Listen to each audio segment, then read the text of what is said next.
Olá, boa noite aqui, né? Sempre esqueço que começa aqui, né? Boa noite, tudo bem? Boa noite. Vamos lá. Olá, tudo bem? Pois bem, estamos aqui mais uma vez com um magnífico professor que dispensa apresentações, professor Humberto Dalla, que eu vou dizer o último título dele, né? Que é pós-doutorado em Connecticut. O inglês tá bom? Boa, perfeito. Connecticut. E todos já sabem, eu não preciso ficar repetindo, já estamos na terceira aula, ninguém veio aqui, a aula é ótima, né? Na terceira entrevista, ninguém vem aqui para aprender processo civil, nem direito penal, estamos aqui para uma conversa, um bate-papo, para saber da vida do professor, né? Da obra do professor, e com o professor Humberto Dalla aqui, né? Que foi meu professor na ESA em 2012. Ele, na verdade, eu vou falar uma confidência aqui, ele não foi efetivamente o meu orientador, mas foi ele que me orientou mesmo, porque o meu outro orientador não me orientava em nada. Eu não vou dizer o nome, não vem ao caso aqui, né? Mas ele não orientava. Eu mandava um e-mail, na época era muito fácil, 2012, e-mail, eu mandava e 2 horas da tarde, 3 horas ele me respondia, para você ver o grau de uma boa pessoa que eu estou entrevistando. Estou falando aqui como pessoa, conheço ele, foi meu professor, tive a sorte de ter o professor Humberto Dalla, o Grandinete, né? Grandinete e Geraldo Prado. Olha que graça. Eu estava abençoado com aquele mestrado. Mas, enfim, vamos aqui agora começar efetivamente a saber da vida do professor Humberto Dalla. Eu chamo assim porque eu acho que é o título que você mais gosta, né, Humberto? Eu mais gosto. Ele tem, como já falei, pós-doutorado, óbvio, doutorado, mestrado, desembargador do Estado do Rio de Janeiro. Também não preciso, né, falar isso, acho que todo mundo da área sabe, mas ele prefere professor, é a área que você mais gosta, né? Vindo lá de trás, Humberto, família, essas coisas, o que te inspirou, ou não tinha ninguém na tua família que te inspirasse a entrar para a área jurídica? Para o direito, né? Direito, Pô, obrigado, Carol, pelo convite. Um prazer estar aqui com vocês. Prazer é todo meu. A Humberto é extremamente querida, a gente trabalha juntos há tantos e tantos anos, né? E vocês fazem esse trabalho tão importante na educação online, né? No EAD, nas chamadas aulas remotas, né? Que já era uma grande tendência no Brasil e depois da pandemia ela se tornou praticamente mandatória. Né? Hoje não se pode pensar em nenhum modelo de pós-graduação que não tenha pelo menos alguma atividade, né, de pós-graduação. Eu comecei minha vida no direito por influência mais do meu pai. Meu pai era advogado, meu pai advogava num escritório de marcas e patentes, um escritório muito grande na década de 90 chamado Monsen Leonardos, que é um escritório que depois ele se partiu em outros escritórios, né? Hoje tem o Casnar Leonardos, tem o Otto Lix, conheço Casnar. Hoje o escritório abriu, né, em vários outros. Eles resolveram fazer uma separação da sociedade antiga. Então, meu pai trabalhava com propriedade industrial, eu vendo ele ali, né, trabalhava enfim, muito na rua, muito em casa também, e acabei sendo levado a fazer faculdade de Direito. Eu entrei na UERJ em 1990, né, pelo vestibular. Na época era o vestibular unificado, né? Ainda era unificado. Hoje não tem mais. Hoje cada uma... Era Sesgran Rio, né? Era Sesgran Rio e tinha o das universidades públicas, tinha um outro nome. É. Hoje você tem Enem, tem os isolados, enfim. E aí, no terceiro ano da faculdade, já na quinto para sexto período, né, eu conheci 2 caras que me influenciaram muito, né, em processo penal. O Afrânio Silva Jardim, de quem eu fui monitor. Se aposentou já? Se aposentou. Está lá em Teresópolis, Petrópolis. Tá, foi criar cachorro. Eu lembro. E o Afrânio na área penal, e no civil, o Paulo César Pinheiro Carneiro, né, o PCPC, que foi nosso professor também lá na faculdade. Estamos falando de dinossauros aqui. Estamos falando no bom sentido, do começo da década de 90, né? Que eram, eu acho, assim, sem querer puxar para o lado daqui da gente, né? Era a melhor geração que tinha, né? E fora as outras grandes figuras da época, né? Então você tinha o desembargador Weber Martins Batista, Weber. que dava aula de processo penal, tinha um livrinho. Li umas 4 vezes aquele livrinho do Weber. Sobre roubo. Furto e roubo. Furto e roubo. Exatamente. Vendia pra caramba. Que era uma grande figura, né? E aí depois, já no meio da faculdade, comecei a fazer cursinho. Eu fiz o curso Glioche na época, que era uma referência. Depois eu fiz a escola do Ministério Público. Fez o CEPAD? Não chegou a fazer o CEPAD? Não cheguei a fazer o CEPAD, porque na época eu fazia o ERJ, e aí quando eu conheci esses caras, eu meio que resolvi que eu ia fazer concurso para MP, e aquilo que eu estava te falando, antigamente você não tinha os 3 anos de formado, né? Então quando você como aluno, né, já tomava a decisão de que você ia se tornar um concurseiro, né, e o professor Glioche, ele sempre falava isso, ele dizia, olha, você não faz concurso para passar, você faz concurso até passar. Até passar. Você não sabe quando você vai passar, você pode passar de primeira, de segunda, de 10ª, é verdade. Né? Mas na hora que você coloca na cabeça, vou fazer concurso público, você tem que começar a tomar aquelas providências. Então eu no 6º, 7º período já tinha decidido que eu ia fazer concurso para MP, eu já estava, como eu te falei, acelerando, enchendo, né? Então eu fazia o ERJ de manhã, fazia estágio na MP Federal de tarde, fazia Glioche de noite, fim de semana a gente já tinha grupo de estudo, então já no 7º, 8º período eu já estava no ritmo suficiente para passar no concurso. Eu sabia, bom, quando abrir o concurso eu quero estar preparado. Qual era o meu objetivo? Era passar pelo menos no provão. Isso. Era passar no provão. Claro, já estava de bom tamanho. Primeiro concurso. Isso. Né? Como a gente estava falando aqui em off, você entrou com 23 anos no MP, Eu entrei, né? com 23, eu me formei... Talvez, eu vou chutar, talvez estava conversando, mas o segundo ou o terceiro mais jovem? Pelo que eu me lembro, o mais jovem entrou com 21 na época, né? Porque antigamente, o pessoal, quando entrava na escola, você tinha a história da idade de corte, né? Então, quem fazia aniversário nos primeiros meses do ano podia logo entrar na escola naquele ano. Entendi. Quem fazia no segundo semestre tinha que esperar mais um ano. Entendi. Então, volta e meia, você tinha os caras que se formavam no segundo grau com 16 anos, às vezes com 15 anos. Entrava na faculdade com 16, com 17, fazia a faculdade mais rápida, né? Tinha algumas faculdades particulares, você conseguia terminar em 4 anos. Entendi. 4 anos e meio. Entendi. E a mesma coisa, já vinha estudando. Então, às vezes, você entrava no concurso com 20 anos, 21 anos. Entrou muito cedo. Estava brincando também, aqui nos bastidores, que quando ele fez parte da banca, eu não me recordo do MP, de uma das bancas do MP, não me recordo quando, talvez 90 alguma coisa. Eu acho que foi 99, 99, 2000, né? 2001.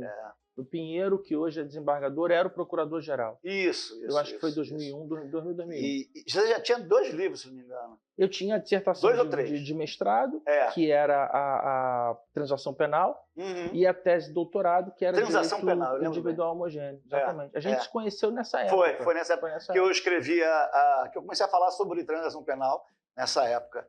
E eu me lembro que quando eu comecei a ler seus livros, eu tinha noção, naquela época eu tinha essa noção, de quem escreveu esse livro era muito velho, né? Eu tinha até uma história muito interessante também com o Luiz Oliveira. Eu estava sentado quem já fez concurso público sabe, tem aquela hora que você fica de conversa, esperando o toque, chegando as provas, aquelas conversas. E eu estou lá na minha sala e na época podia-se usar aquele livro azul, que era um compilado das leis administrativas. Sim, era o melhor compilado que tinha. Para mim, disparado. Todo mundo comprava. Todo mundo comprava. Aí eu estava sentado, de costa meio já de saco cheio, para aquele negócio não começava. E aí eu comecei a ouvir umas garotas atrás falar sobre o professor Luiz Oliveira e começaram a falar das características do professor Luiz Oliveira e dando a entender que ele era uma pessoa muito velhinha, muito idosa. E era um garoto, né? Um garoto. Ele ia para a aula, ainda vai dar aula de bermuda. Ele ia para o CEPED dar aula de bermuda. Meu Deus do céu. Aí eu não me resisti, né? Eu olhei para trás e falei, vocês conhecem? Vocês tiveram essa sorte? As garotas conheci. Eu falei, mas ele é tão velhinho assim mesmo? Ele é. Eu falei, porque uma coisa que as pessoas talvez não entendam hoje, não, Humberto. Professor Humberto, me dá o prazer de falar, Humberto, é que havia, antes do online, havia uma sensação, e eu me coloco ali, uma sensação de meio que de fã dos professores, né? Era uma admiração maior, né? Você tem eu conheço o professor Humberto Dalla. Maravilhoso, era maravilhoso. Eu conheço o PCPC, né?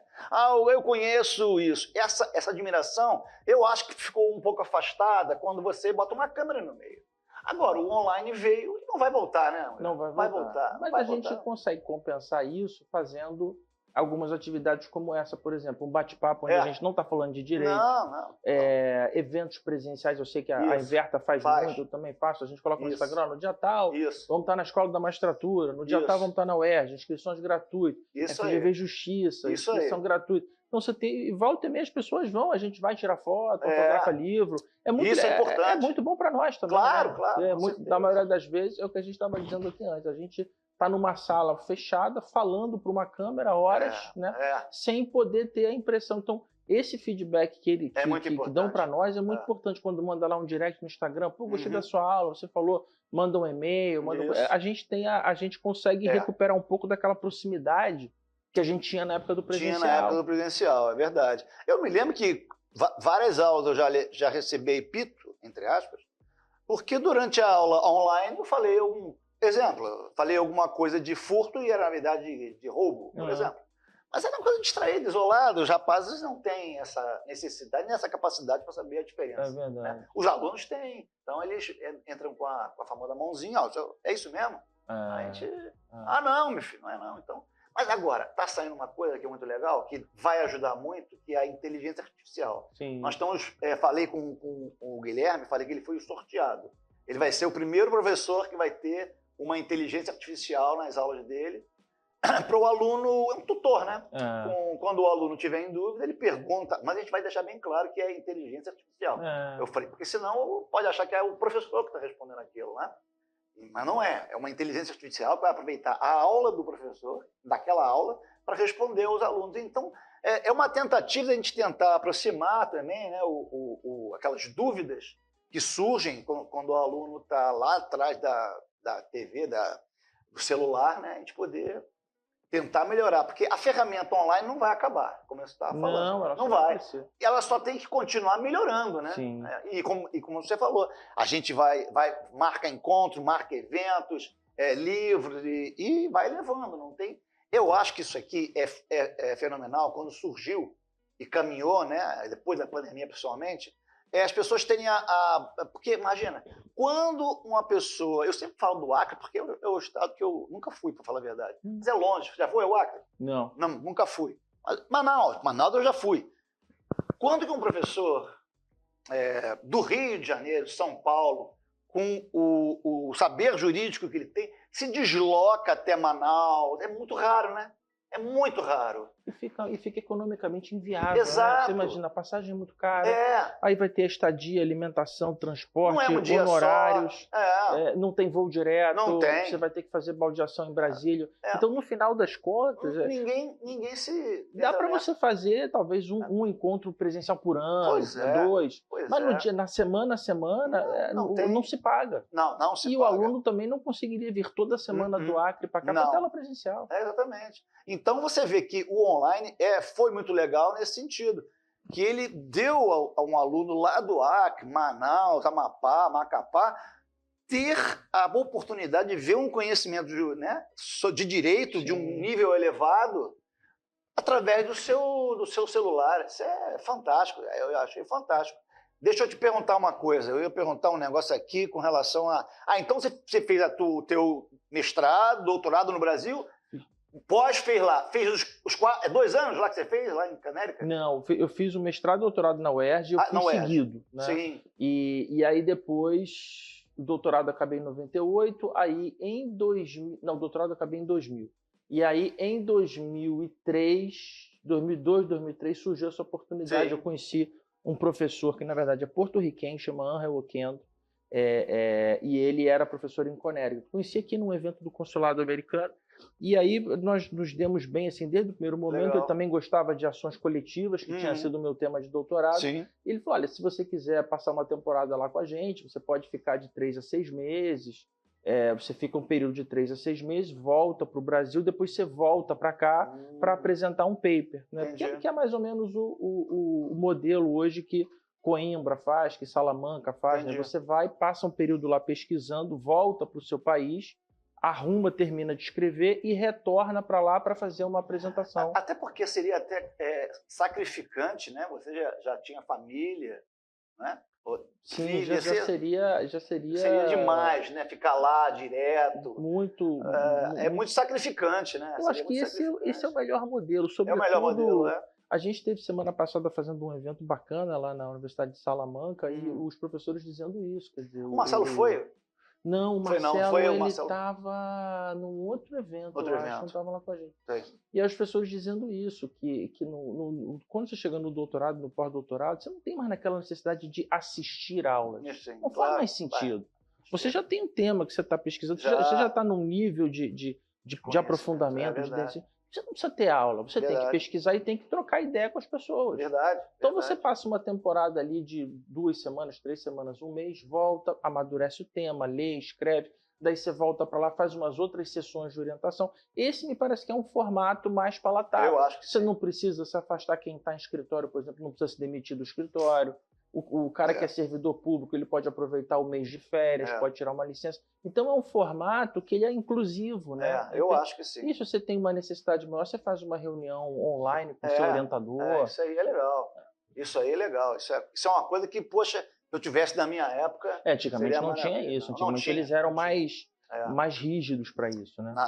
Em 2012, do meu mestrado, pô, se não fosse você, não é porque você está aqui, não. Mas se não fosse o professor Humberto, meu Deus do céu. No meio da madrugada eu mandava um e-mail. Meio da madrugada é exagero. Mas você também gostava de estudar de madrugada? Naquela hora da insônia, né? A famosa na hora da insônia. insônia. Eu falei, eu mandava com cópia para o meu orientador, que, repito, não vou falar quem é, e mandava porque ele pedia. Ele falava assim, não, manda para mim, João, manda para mim, João. Eu falava, pô, ficava sem graça. Tinha muita coisa de pena, não, mas que ele... Óbvio que ele entende também, óbvio. Não é a área que ele mais gosta, claro. Aí eu mandava. Quem é que me respondia? Você. O meu orientador nem me respondia.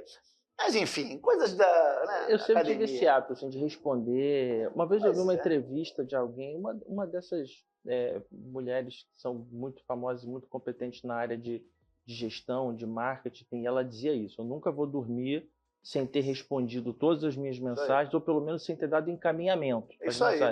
Ela sempre não conseguiu. Eu sou assim, às vezes eu fico até tarde, eu acordo cedo, porque eu tenho que zerar as mensagens. Não fica nenhuma mensagem sem responder na minha caixa. Mas é questão de respeito, né? Hoje a gente passou para o WhatsApp nessa coisa, né? Eu sempre que me perguntam, você responde todas? Eu falei, cara, às vezes não dá para responder. Por exemplo, estamos aqui agora fazendo uma entrevista. Dá para responder? Não. Mas a gente abre o celular depois, vê que tem 10, 20. Dá para ler, eu faço assim, eu leio e depois deixo como se não tivesse lido, para me lembrar. Eu também. E deixo naquele azul, no iPhone dá para fazer isso, não sei como é que é nos outros, mas dá para deixar como se eu não tivesse lido. Você vai ver que eu li, mas, cara, se você não tiver um pouquinho de paciência, de saber que para a pessoa que você passou, ele não tem que responder em 10 minutos, nem em 5 minutos, tem essa obrigação. Ele tem sim, eu acho que por uma questão de educação, antes do outro dia. Aí seria, antes de começar dizendo, vai deitar, mas deixa tudo zerado, né? Deixa tudo respondido. Né? Eu acho que existe quase que uma convenção cultural hoje nesse sentido. Né? A pessoa pergunta assim, qual é o prazo máximo de resposta? Não tem um prazo definido. Mas eu diria que sim, uma mensagem de WhatsApp, em regra, você responde em até 24 horas. Né? Bem e razoável. um e-mail em até 48, 72 horas. Bem razoável. Ainda que seja para você dizer o seguinte, olha, não tenho uma resposta definitiva para você agora, mas eu já vi o seu e-mail e eu vou pensar sobre isso. Aí você vai lá, marca como não lido, para você não esquecer dele. Exatamente. Só que o problema hoje, Carol, é que isso abriu. Então você recebe WhatsApp, você recebe mensagem de texto no celular, você recebe e-mail, você recebe direct no Instagram. É verdade. Quem tem outras plataformas tipo X... Tá faltando te mandar um TikTok. Aí você tem que... Você começa o dia, deixa eu ver o e-mail pessoal, e-mail institucional, isso. WhatsApp. Então só ali você perde meia hora na sua manhã respondendo ou mais. Né? É verdade. Mas é uma coisa que veio, como a gente falou, que veio para ficar e tudo mais. Não, a gente tem que se adaptar e aprender a conviver. Tem que aprender a conviver e com certeza isso só vem engrandecer também. Antigamente era uma coisa muito comum também se escrever artigos. A primeira coisa que eu comecei a escrever foram artigos. Mas agora também não está muito... Não sei, para falar a verdade, eu estou falando sem saber. O primeiro artigo que eu escrevi foi sobre latrocínio. E eu me lembro que, sabe quem me ajudou a publicar? Na revista até do MP, o Ramayana. Sim, é verdade. O Ramayana brigou. Ele está lá ainda? Está lá ainda. Eu vou chamar ele aqui, ele é uma pessoa maravilhosa também, o Ramayana. Um dos maiores especialistas em direito eleitoral que a gente tem aqui no Rio de Janeiro. Você sabia de uma história dele? Quem me contou? Posso contar, porque ele não esconde, é uma coisa... Ele, antes de ser promotor na área de direito, ele era o dublador do Barney. Ah, já me contaram essa Já te contaram? história, já. Pode perguntar para ele. Porque a mãe do Ramayana ou era, acho que ela é falecida, uma atriz muito famosa da Globo, era Norma Bloom, se não me engano. Isso. Tanto que ele é Marcos Ramayana Bloom de Moraes. Então faz sentido, porque a Norma era, para o pessoal mais novo não conhecer, depois joga no Google, né? Norma Bloom era uma atriz muito conhecida, fazia a novela das 8. Então, é porque na época as dublagens eram feitas por uma empresa que ficava ali no alto da Boa Vista, na Tijuca. Herbert Richards. Herbert Richards. Isso aí. Então, e você não tinha, né, essa profissão assim, eu sou dublador. O dublador era um bico, né? O cara era dublador e fazia outras coisas. Exatamente. Então, você me lembrou um negócio interessante. Uma vez que ele entrou lá, a primeira vez que ele entrou, que me apresentaram, acho que foi o Luiz Oliveira, falou assim, João, pergunta pra ele. Aí eu não conheci ele ainda, eu falei, porra, pergunta pra ele se ele pedir para imitar o Barney. Eu falei, pô, que pergunta mais... Que pedido. Ele falou, vai, cara, ele é gente boa. Aí eu dei umas palavras com ele, vi que ele é mesmo. Você percebe quando o cara é gente boa, ele sempre com um sorriso, sempre muito bem com a vida. Aquela aparência de sempre... Eu perguntei para ele, você tem alguma câmera, né, para você se bronzear? Porque às vezes passa meses chovendo no Rio de Janeiro e você aparece bronzeado. Aí ele morreu de rir. Aí eu pedi para ele imitar. Eu falei, pô, você pode... Eu vou chamar ele, vou pedir para ele imitar aqui. Pô, vai ser engraçado, né? A gente só tem que abrir um parênteses para explicar para a geração mais nova quem era o Barney, né? Porque eles não conheceram. Barney era um vizinho do Flintstone. Do Fred Flintstone, que era o desenho mais famoso. Da Hanna-Barbera. Depois teve um filme. Teve um muito bom, depois teve um filme, mas a voz do Barney era uma voz muito característica. Era tipo assim, a voz do Pato Donald. Era uma voz muito esganiçada, era muito difícil de fazer. Todo mundo imitava. Eu não me atrevo a imitar. Não, ele falava Fred. Ei, Fred, vamos fazer tinha umas frases, né? Uns bordões. Os bordões. Eu vou chamar ele aqui.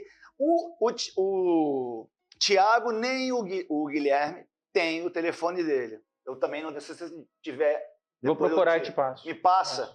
Vou passar. O Vitinho não, o Vitinho eu tenho. Vou chamar... Você sabe que eu falo Vitinho?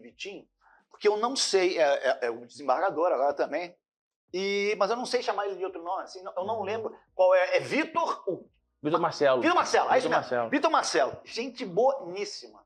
Vou chamar o Vitor também, que deve dar um papo ótimo também. Muita experiência de vida. Muito, né? Cara, muito. A gente conversava muito, cara. Me lembro uma vez que eu rapidamente só... Tá, quantos minutos, eu me fico perguntando? 20? Então vamos. Tá bom, 20. Ninguém me ajuda que isso. O attention span do pessoal é 30 minutos no máximo, né? Com 20, ele já vai pro celular, já começa a olhar. Já olha pro outro lado, dá fome. Aproveitando o gancho aqui, se inscreva. Eu não gosto muito de falar assim, não, que quando eu vejo o cara falando, eu falei, pô, esse cara já sabe o que ele vai fazer, mas eu tenho que falar isso, né? Estamos aqui no YouTube, então se inscrevam no canal, deixem o like, compartilhem. E olha, essa aula aqui, a aula é ótima. Eu sempre digo que esse bate-papo aqui, essa entrevista, que também nem é mais entrevista, é um bate-papo mesmo. Manda para os seus amigos aí, porque é com Humberto Dalla, né? Não é com qualquer um, não querendo diminuir os outros, claro. Mas ninguém pode negar a grandiosidade de poder estar entrevistando um desembargador do estado do Rio de Janeiro e uma pessoa simples. Falo aqui como ex-aluno dele, tá? Não é porque ele está aqui do meu lado, não. Falo para todo mundo. Não falo para vocês? Falo para todo mundo aqui. Ele é uma pessoa do judiciário. Isso eu falo sempre que a gente vem gravar aqui, que o aluno, o povo de uma maneira geral, a sociedade de uma maneira geral, vê a autoridade, né, como uma coisa sisuda, né, uma coisa que quase você não tem alcance nele. Pessoa sisuda, que é data vênia, máxima vênia, aquelas coisas todas que a gente conhece. Aquele palavreado, entre aspas, que é da nossa área. Mas estou trazendo com prazer ele aqui para a gente ver que ele é normal. Ele ri. É de carne e osso. É de carne e osso, ele ri, ele tem família, entendeu? Ele tem uma obra, ele, poxa, fez a pós dele lá em Connecticut e, cara, é isso que eu quero trazer aqui nessas entrevistas. Que os alunos possam ter a noção não só de você, né? Ou de outros professores ali atrás do púlpito dando aula, que são ótimas, ninguém nega. Mas ele não tem tempo de bater um papo como a gente está batendo aqui, né? Então eu acho que 20 e tantos, né, minutos, ninguém vê mais do que isso. Eu vou ficando por aqui. Mais uma vez agradeço Obrigado, meu amigo. o tempo dispensado pelo professor Humberto Dalla. Ok? Na próxima quarta, né? Essa quarta vai ser agora dia 22. Nos vemos na próxima quarta, dia 29, com a entrevista do Marcos Dias. Grande Marquinhos. Ok? Um abraço, fiquem com Deus. Tchau. Tchau, tchau, pessoal.